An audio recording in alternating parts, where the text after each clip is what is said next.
Hey, small group leaders, welcome to a new series that we're starting. It's a short 2-week series called Making Poverty Personal.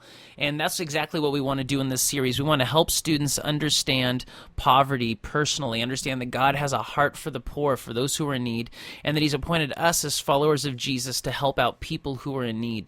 So the video is going to talk about a lot of statistics about those who are in need and how that's a reality in our world and in our country. And then we're going to look at a bunch of Bible verses where God tells us about His heart for the poor and why we should have a heart for the poor. So in your groups, discuss Matthew 6:21. Jesus says, "For where your treasure is, there your heart will be also." What He's telling us is whatever we spend most of our money on, our time on, our abilities on, that shows us what's important to us. That's our treasure. And whatever you treasure is going to be where your heart is. And so have the students think about, what do they spend their money on? What do they spend their time doing?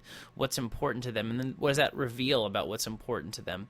The goal isn't to shame the students, but just to get them thinking about these things. And then ask them, how does it make you feel when you hear all the statistics about children starving to death in other countries?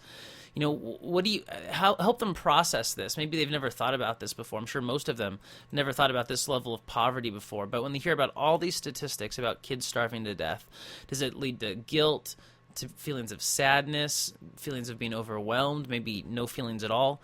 Have them think about this and try and process this with them a little bit. And talk about what God thinks about the poor and how God feels about the current situation. You know, what does God think about the current situation of child poverty?